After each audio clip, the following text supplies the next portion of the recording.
Welcome to Kent Hance, the best storyteller in Texas podcast. You can find us online at hancepodcast.com. Follow us on Instagram at Best Storyteller Podcast, and we love hearing from you.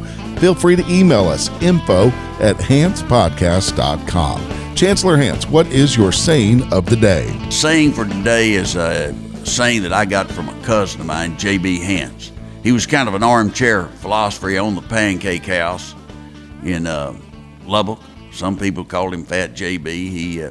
He said if I was a skinny guy, it wouldn't look good for my business. And he was a funny guy. But this is something he told me one time. The hardest things to measure in life are love and electricity. and he said, I never know, I get an electric bill, but he said, how do I measure that? And he said, people can't measure love or electricity. I always liked that. I think that everyone ought to have to run for office sometime in their life. It'd give you a lot of humility. It would give you a better understanding of what the process is like, and it would give you a better understanding of people. I had all kinds of things happen, and I was young when I got in politics. I was 30 when I ran for state senate, and 34, 35 when I was running for Congress. One time I was in Plainview, Texas, and I had a little time between events. And so I just went in this beauty shop, went around and passed out a card to everybody and told them they were all hairdressers, sitting under dryers and different things. And Mrs. Potts, Melva Potts, followed me outside, and she said, Kent, my husband's your finance chairman here. Doc Potts, and my son-in-law Rob Gentry's your campaign manager, and I'm for you. My daughter and I, Marilyn, they did a tea for my wife, and she said, but let me tell you something. Don't campaign at the beauty shop. Those women don't look their best in there. They're trying to look their best, and you might stay outside and when they come out or when they go in, but don't campaign in the beauty shop.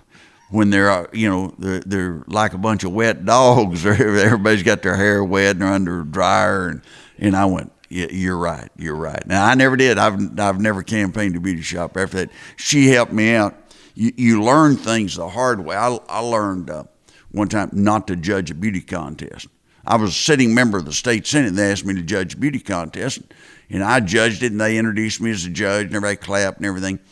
And after it was over, they had a reception for the contestants and their parents. And everybody's looking at me like I was, an idiot or something, because there's only one girl won. And so I sought out that girl and her parents, and I said to her parents, I guess you like the way I voted. And the mother said, how else could you have voted? So, in the beauty contest, it didn't matter. I mean, the person that won, they all thought, well, she should have won. He'd be an idiot not to. So you don't get any support, and all the ones that lose think you're crazy. And so I never did. That was one and done for me. I learned the hard way. One time I spoke to a high school sports banquet, and started at 7:30, and they introduced me at 25 to 11. I've been there 3 hours and 5 minutes in a metal folding chair. Oh. Thought I had polio. I was paralyzed from the waist down. Couldn't move. And what happened if a kid lettered in a sport, they brought the kid up with the parents and the coach and had their picture made, and then they went and sat down. And if he lettered in golf and basketball and football and track, as a small school, they brought him back for each photo. And a lot of them, being in West Texas, they had double names. They said, letter in football, Joe Don Scott, his mama, Donna Joe, and his dad, Joe Don Sr. And they'd get up there, and everybody'd smile, and they'd clap for him. My speech, when I got up to speak at 25 to 11, my speech lasted less than 2 minutes. And a guy came over, and he said, I'll always vote for you. You got good judgment. One time when I was running for Congress, I went in a bingo parlor. Mm-hmm. There was like 400 or 500 people in there playing bingo. And I was going along past the card. I'm Kent Hance. I'm running for Congress. I'd appreciate your vote. Kent Hance running for Congress. I'd appreciate your vote.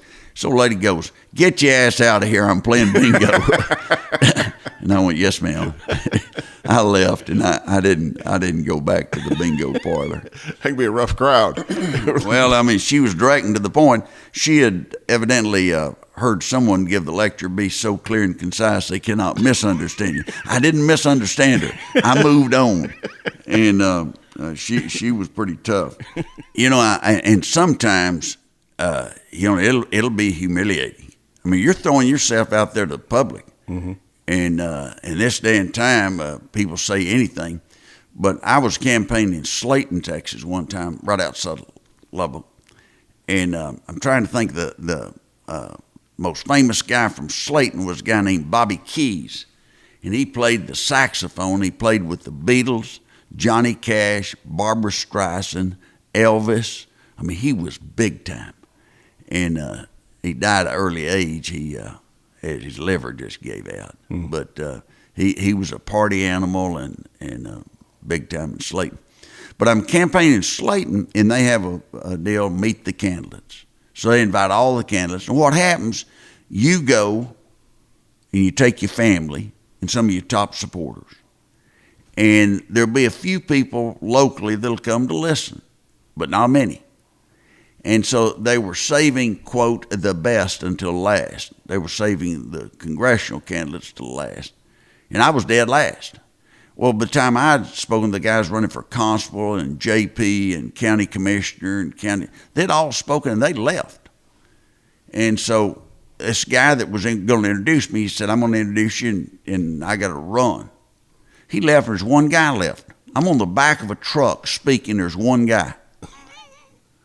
And I said, look, I really appreciate you staying for my speech. And this old boy said, all hell is my truck. He was waiting till I got through so he could take his truck home. But that's humbling. And it is. And you just think, wow, how's that? I had a reception at Andrews one time, and a guy named Dan Newbrow was going to introduce me. And he introduced me. We were starting at 3 o'clock, and we were in the utility. The utility company had it was Texas Electric that time. They had a next door to their offices. They had a community room. So you could have all kinds of events in there.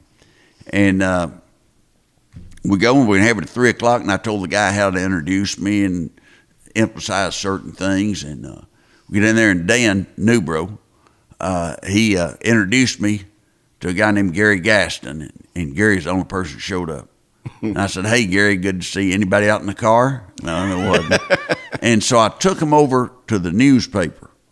And the publisher of the newspaper, a guy named James Roberts, said, you know, I want to bring some of my crowd over, maybe get a picture made. And he ran a picture in front page of the newspaper that I was there campaigning. I didn't say all my crowd, I said some. And some and all would have been the same answer. There were only 2 people there. But, I mean, when that happens, you have to think, what am I going to do? And so I, thought, if I got my picture in the paper, and there'd be, thousands of people see that. Right. And so they knew I was there, knew I was campaigning. In smaller communities, they don't have a lot of coverage, a lot of things do. And so if you show up for an event, and especially if you bought some ads or going to buy some ads, they'll run a story about you being there. Mm-hmm. Now, I had a newspaper, one little town, and I told them I was going to buy some ads, and they said, I was giving them an announcement, like a press release that I was announcing there. And the guy said, I said, when you run this? He said, when you buy some ads. And I said, so you don't run the story until I buy some ads? And he said, that's right. And he said, everybody tells us they're going to buy ads, and then some of them don't. And I said, that's not good. So I understand. And I said, well, what if I, shot somebody? Would I have to buy an ad? And he said, no, we make an exception for that.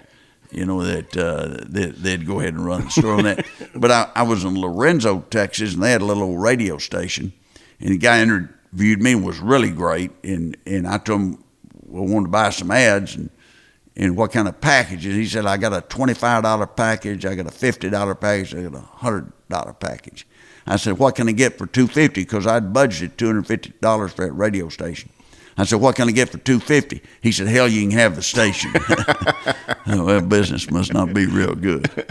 You reminded me, you talked about the guy that did the interview, did a real good job, but there wasn't a Sunday morning TV show where you got stuck with the... Yeah, that was... It's a great story. I think we may have told it before, but it's a great story. Back when I was in Congress, there were certain federal communication rules that you had to do so many programs that promoted the community. Civics and whatever. So, I mean, you could get on, but there were Sunday morning, like at 6, 7, 8 o'clock. Mm-hmm. You came on before the Sunday preachers came on. And so the anchor was sick. And the weekend anchor was, he was covering a one-car rollover west of Lubbock. And, big news. And not congressman, but they had the guy that interviewed me was the weekend weather guy, and so we sat down and he introduces me. The red light on the camera comes on, so you're live, or you're live for the recording. And he said, "We have Congressman Hance this morning." A nice introduction. Then he hit me with his first question. He said, "What's been going on?" Well, it's pretty open ended. So I talk and tell him what's been going on in Congress, and I paused to let him get in the conversation. And finally, about the third time I paused, he got in the conversation. He said, "What else been happening?" And at near the end, he said, "What's going to be coming up?" So that what's been going on, what else happening, what's going to be coming up. That was it. That's all he had.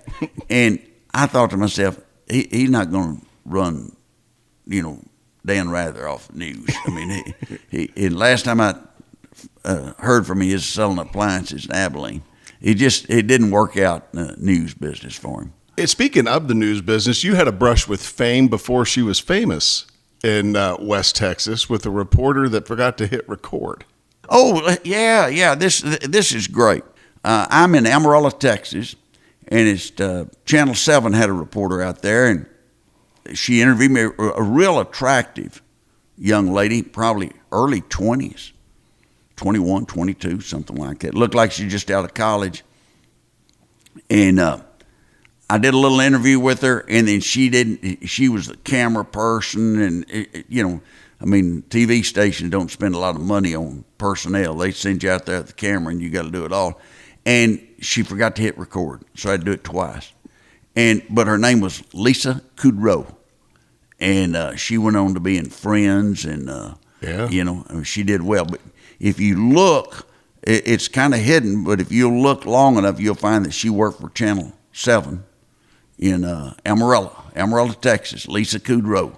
And I bet you, if you bumped into her today, she would remember not hitting record. Yeah, I didn't hit record, and I had to do it again. She apologized. She was real nice about it. I'd forgotten about that. Lisa Kudrow. Thank you for joining us on today's episode. If you enjoyed the conversation and want to hear more, don't forget to hit the like button and subscribe to the podcast. We have episodes every Monday, Wednesday, and Friday, and you don't want to miss out. And if you know someone who would love the show, share it with them too. Thank you very much for listening, and we'll catch you in the next episode.